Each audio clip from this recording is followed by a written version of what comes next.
வணக்கம் நண்பர்களே, வாங்க நாம் இன்னைக்கு கோஸ் பொரியல் எப்படி செய்கிறதுன்னு பார்க்கலாம். அதுக்கு நான் 1 டேபிள் ஸ்பூன் ஆயில் எடுத்திருக்கேன். அதுக்கு ஆயில் காஞ்சதும் அதில் கடுகு, உளுத்தம் பருப்பு, பெருங்காயம் சேர்த்துட்டு நறுக்கி வச்ச இந்த கோஸை போட்டுட்டு நல்லா கலரி விட்டுக்கோங்க. கலரி விட்டுட்டு ஒரு 10 நிமிஷம் நல்லா வதக்கி விட்டுட்டு இதில் ஒரு 1/4 டம்ளர் தண்ணி விட்டு தட்டை போட்டு மூடி வைங்க.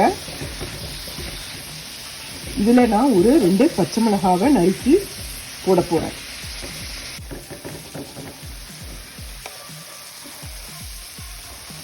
இப்போ நான் இதில் பச்சை மிளகாய் ஆட் பண்ணிட்டேன். இது நல்லா வதங்கிடுச்சு. இதில் நான் ஒரு 1/4 டம்ளர் தண்ணி மிக்ஸ் பண்ணிவிட்டு தட்டை போட்டு மூடி வேக வச்சு எடுத்துக்கிறேன்.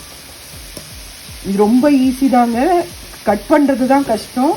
ஆனால் இது செய்கிறது ரொம்ப ஈஸி, சீக்கிரமே வெந்துடும்.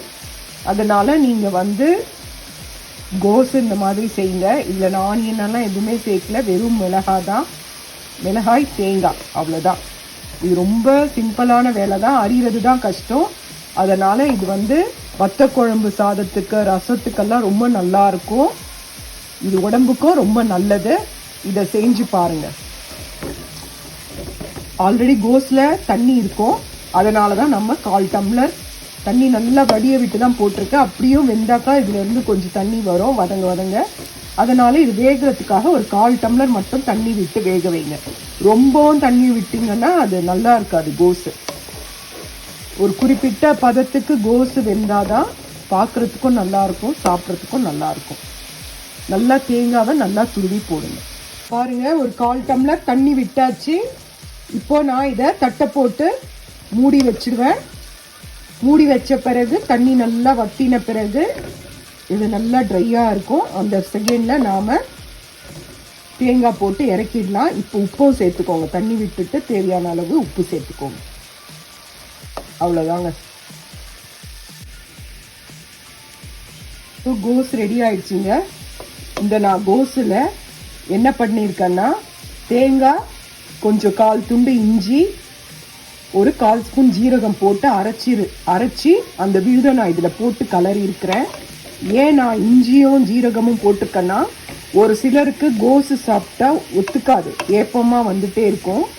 அவங்கெல்லாம் என்ன பண்ணலான்னா, அவங்கன்னு இல்லை, சாதாரணமாக எல்லாருமே கோஸு செய்யும் போது கொஞ்சம் இஞ்சி, ஜீரகம், தேங்காய், இது 3த்தையுமே அரைச்சி இதில் பேஸ்ட்டு இதில் போட்டிங்கன்னா, தண்ணி விடாமல் தான் அரைக்கணும், ட்ரையாக அரைச்சி அந்த பேஸ்ட்டு இதில் போட்டு கலருனீங்கன்னா டேஸ்ட்டும் ரொம்ப நல்லாயிருக்கும்.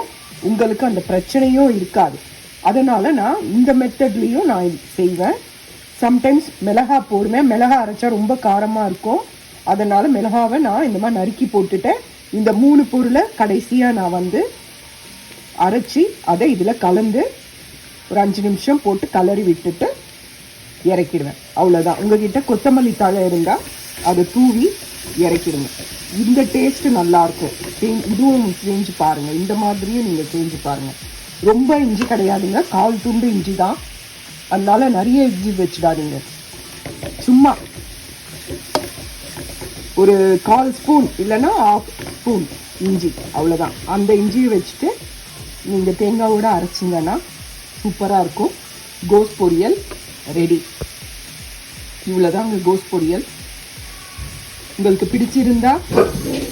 உங்களுக்கு இந்த டிஷ்ஷு பிடிச்சிருந்தா லைக் பண்ணுங்கள். நன்றி, வணக்கம்.